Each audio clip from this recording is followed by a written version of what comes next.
Hello guys, welcome to YouTube channel learning statecraft. I hope आप सब लोग ठीक होंगे। क्लास शुरू करने से पहले please like share and subscribe the channel.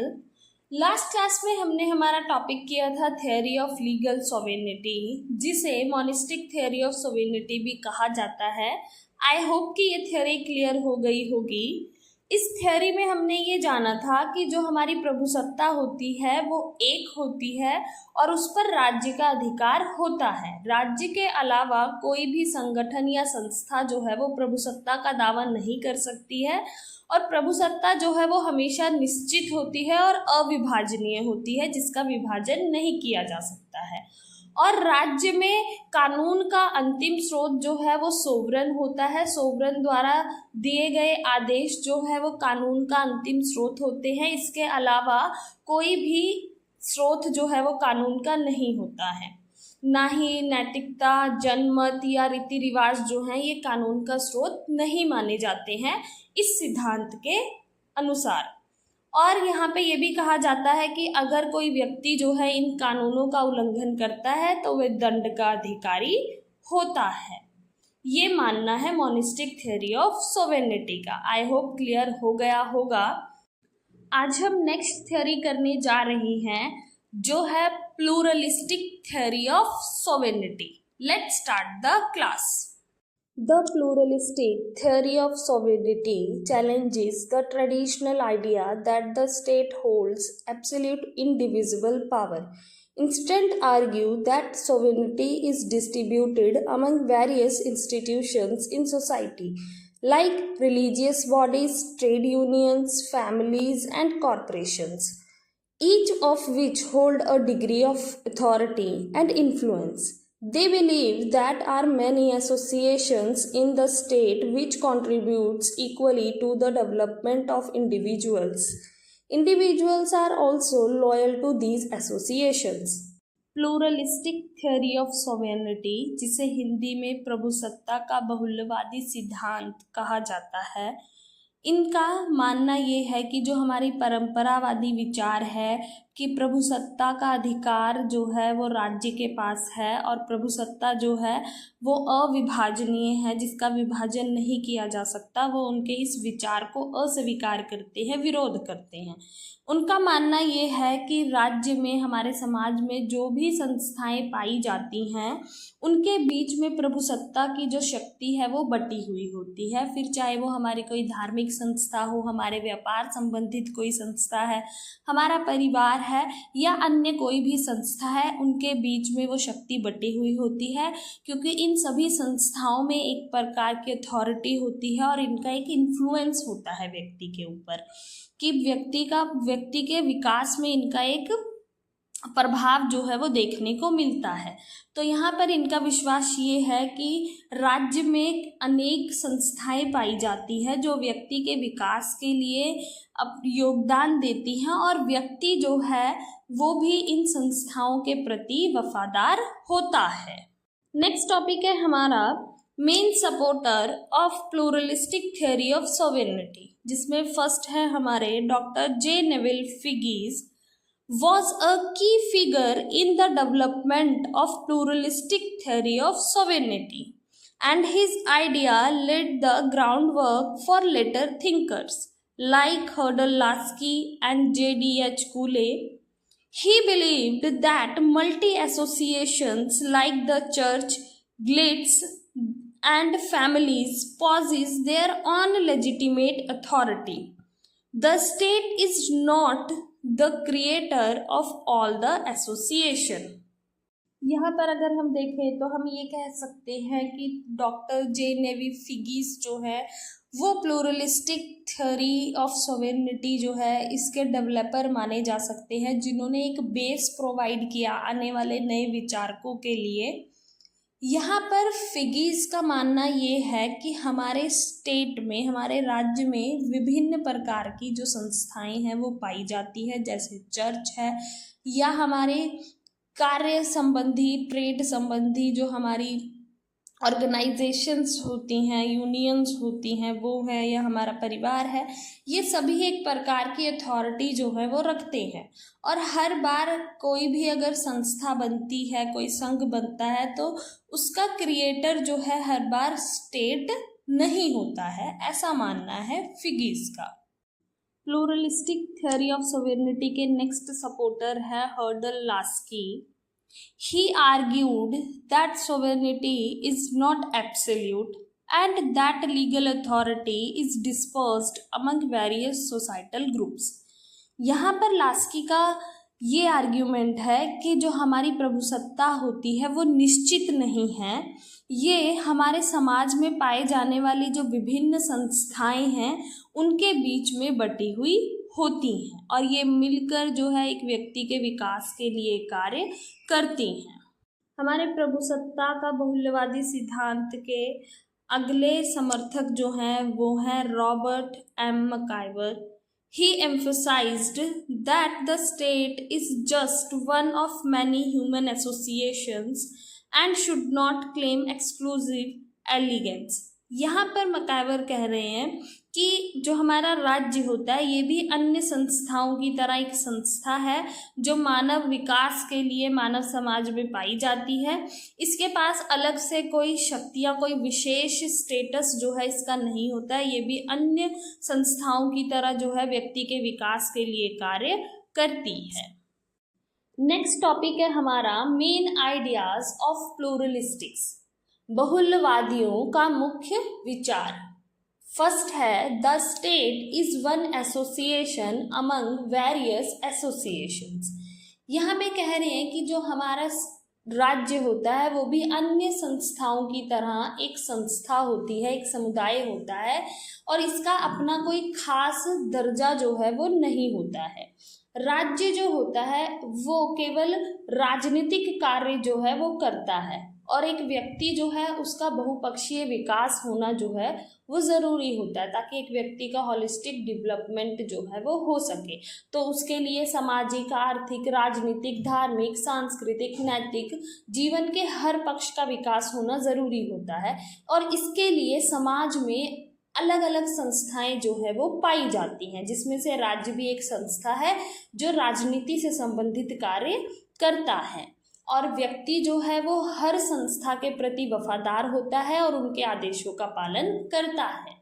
यहाँ पे बहुल्यवादी विचारक ये भी मानते हैं कि शक्तियों का जो है वो विभाजन होता है, वो इस बात का समर्थन करते हैं कि शक्तियाँ जो हैं उनका विकेंद्रीकरण जो है वो किया जाता है और समाज में जो संघवाद है वो इस पर विश्वास रखते हैं और उनका ये भी मानना है कि राज्य जो है वो कानून का एकमात्र स्रोत नहीं होता है, इसके अलावा नैतिकता, धर्म, रीति रिवाज, प्रथाएं जो है वो भी कानून के स्रोत होते हैं और व्यक्ति जो है वो कानूनों का पालन डर से नहीं करता है, वो उसकी उपयोगिता के कारण कानूनों का पालन करता है। ये मानना है बहुल्यवादी विचारकों का। सोवेरेनिटी इज एक्सटर्नली लिमिटेड, प्रभुसत्ता बाहरी रूप में सीमित है। यहाँ पे बहुल्यवादियों का विचार ये है कि प्रभुसत्ता जो है वो बाहरी रूप में भी सीमित होनी चाहिए, क्योंकि अगर वो असीमित प्रभुसत्ता होगी तो वो अंतर्राष्ट्रीय स्तर पर खतरनाक साबित हो सकती है और राज्य के ऊपर बाहरी प्रभुसत्ता के ऊपर जो है अंतर्राष्ट्रीय कानूनों द्वारा सीमाएं जो हैं वो लगाई जानी चाहिए। यहाँ पर बहुल्यवादी विचारकों का मानना ये है कि जो वर्तमान का युग है वो अंतर्राष्ट्रीयवाद का युग है, जिसमें कोई भी राज्य जो है वो अकेला नहीं रह सकता है। अपने विकास के लिए राज्य जो है वो अन्य राज्य के ऊपर निर्भर करता है। तो राज्यों को आपस में जो संबंध स्थापित करने होते हैं उसमें अंतर्राष्ट्रीय कानून जो है वो उन संबंधों को निर्धारित करता है। इसलिए बहुल्यवादियों का मानना ये है कि प्रभुसत्ता जो है वो बाहरी रूप से सीमित होनी चाहिए। नेक्स्ट है सोवेरेनिटी इज इंटरनली लिमिटेड, प्रभुसत्ता आंतरिक रूप में सीमित है। यहाँ पे बहुलवादियों का विचार ये है कि जो राज्य की आंतरिक प्रभुसत्ता होती है वो भी सीमित होती है, उसे भी कानूनों द्वारा सीमित किया जाता है। यहाँ पर कह रहे हैं कि जो कानून होते हैं वो राज्य द्वारा नहीं बनाए जाते हैं, बल्कि राज्य जो है वो इन कानूनों की रक्षा करता है, और लोग जो है वो डर से कानूनों का पालन नहीं करते हैं, बल्कि उसकी उपयोगिता के कारण उसका पालन करते हैं। तो इस तरीके से जो कानून होते हैं वो राज्य की आंतरिक प्रभुसत्ता को सीमित करते हैं, ये मानना है बहुलवादी विचारकों का। नेक्स्ट टॉपिक है हमारा criticism of pluralistic theory of sovereignty, जिसमें फर्स्ट है हमारा men will come under the control of various associations। यहाँ पे जो आलोचक हैं उनका मानना ये है कि बहुलवादी सिद्धांत के अंदर अगर हम देखें तो एक व्यक्ति जो है वो बहुत सारे संघों के नियंत्रण में आ जाता है, बहुत सारी संस्थाओं के आदेशों का उसको पालन करना पड़ता है, उनके प्रति उसको अपनी वफादारी दिखानी पड़ती है, जिससे होता क्या है, एक व्यक्ति की जो स्वतंत्रता है उस पर बहुत सी सीमाएं लग जाती हैं। तो इसलिए जो हमारे आलोचक हैं वो प्रभुसत्ता के बहुलवादी सिद्धांत की आलोचना करते हैं। नेक्स्ट क्रिटिसिज्म है wrong and narrow view regarding the functions of state. यहाँ पे आलोचकों का कहना ये है कि जो बहुल्यवादी विचारक हैं उनका राज्य के कार्यों को लेकर बहुत ही सीमित और गलत विचार है। उनका मानना ये है कि राज्य जो है वो केवल राजनीतिक कार्य ही करता है, ये गलत है। राज्य जो है केवल राजनीतिक कार्य ही नहीं करता है, व्यक्ति के विकास के लिए अन्य कार्य भी करता है, जैसे कल्याणकारी कार्य करता है, बुढ़ापा पेंशन देता है, निःशुल्क स्वास्थ्य सुविधाएं देता है। तो वो व्यक्ति के संपूर्ण विकास के लिए जो है कार्य करता है आज के समय में, ये मानना है आलोचकों का। नेक्स्ट क्रिटिसिज्म है laws are not independent to the state authority. यहाँ पर आलोचकों का कहना ये है कि जो बहुल्यवादियों का विचार है कि कानून जो है वो राज्य की शक्ति के ऊपर है, राज्य जो है वो कानूनों को बनाता नहीं है बल्कि कानूनों की रक्षा करता है। यहाँ पे आलोचक जो है उनकी आलोचना करते हुए कहते हैं कि जो कानून है वो राज्य की इच्छा के विरुद्ध जो है वो नहीं बनाए जा सकते, और जब तक कानूनों को राज्य जो है वो स्वीकृति नहीं देता है तब तक वो कानून नहीं माने जाते हैं, और राज्य जो है वही कानूनों को लागू करने का भी कार्य करता है। नेक्स्ट क्रिटिसिज्म है different associations will come into existence for bad purposes. यहाँ पे आलोचकों का मानना ये है कि यदि राज्य जो है वो भी अन्य संस्थाओं की तरह एक संस्था बन जाती है तो ये मुश्किल होगा कि कई बार क्या होता है, कुछ संस्थाएं जो है वो बुरे उद्देश्य से बनाई जाती हैं, और यदि सभी संस्थाएं जो है वो राज्य की तरह ही प्रभुसत्ता का इस्तेमाल करेंगी तो वो अपने आदेशों का पालन जो है वो लोगों से जबरदस्ती करवाएंगी और अपने बुरे उद्देश्यों को पूरा करने की कोशिश करेगी। लेकिन अगर हम देखें तो राज्य के पास अगर प्रभुसत्ता होती है तो राज्य जो है अगर कोई संस्था किसी बुरे उद्देश्य से बनी होती है तो वो उसको समाप्त कर देती है। लेकिन अगर राज्य की स्थिति भी जो है वो अन्य संस्थाओं की तरह ही हो जाएगी तो राज्य जो है उन संस्थाओं को समाप्त नहीं कर पाएगी जिनका उद्देश्य जो है वो ठीक नहीं है। तो यहाँ पर आलोचक जो है वो बहुल्यवादी सिद्धांत का ये कहकर विरोध करते हैं या आलोचना करते हैं कि बहुत से जो संघ होते हैं वो बुरे उद्देश्यों के लिए भी बनते हैं, और राज्य जो है वही उनको समाप्त कर सकता है यदि राज्य ही जो है वो केवल प्रभुसत्ता का जो अधिकार है उसका उपभोग करता है। नेक्स्ट क्रिटिसिज्म है false fear of state sovereignty.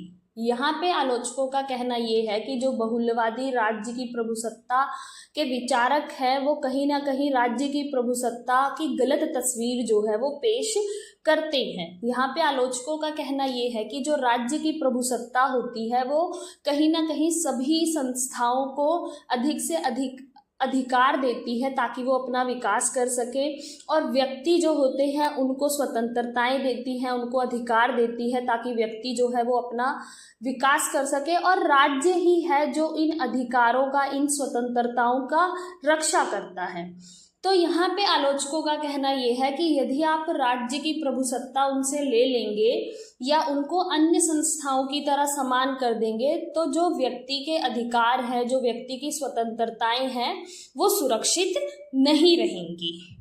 Conclusion: the pluralistic theory of sovereignty redefines the concept of power by rejecting the idea of single absolute sovereign. Instead, it emphasizes that authority is distributed among various social institutions, such as religious organizations, trade unions, families, and corporations that coexist with the state.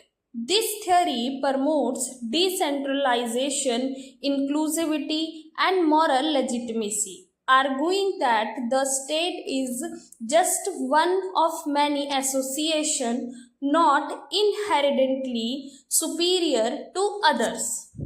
अगर हम प्रभुसत्ता के बहुल्यवादी सिद्धांत का निष्कर्ष निकालें, अगर हम देखें कि प्लूरलिस्टिक थ्योरी ऑफ सॉवरेनिटी का क्या कंक्लूजन होता है, तो वो ये है कि ये जो हमारा कॉन्सेप्ट है पावर को लेकर, उसको रीडिफाइन करते हैं कि जो पावर है वो सिंगल नहीं है, वो एब्सोल्यूट नहीं होती है कि वो सिर्फ एक सोवरेन के हाथ में होती है, बल्कि वो ये बोलते हैं कि जो हमारी पावर होती है वो अलग अलग संस्थाओं में बटी हुई होती है, जो कि हमारे समाज में पाई जाती है, चाहे वो धार्मिक है, चाहे हमारे व्यापार संबंधित है या अन्य कोई भी संस्था है, उनके बीच में वो शक्तियों का विभाजन होता है और वो राज्य के साथ ही होती हैं, और ये व्यक्ति के विकास के लिए जो है एक अहम भूमिका निभाते हैं या व्यक्ति के विकास को प्रभावित करती हैं।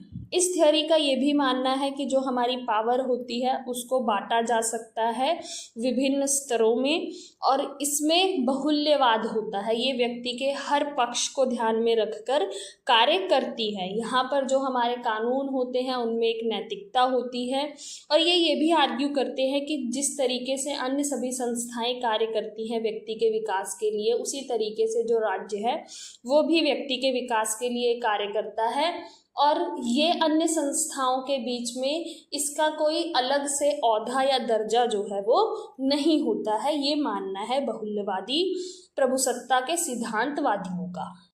आज की क्लास हमारी यहीं तक होगी। आई होप कि आज जो हमने टॉपिक किया है प्लूरलिस्टिक थ्योरी ऑफ सोवरेनिटी, ये क्लियर हो गया होगा।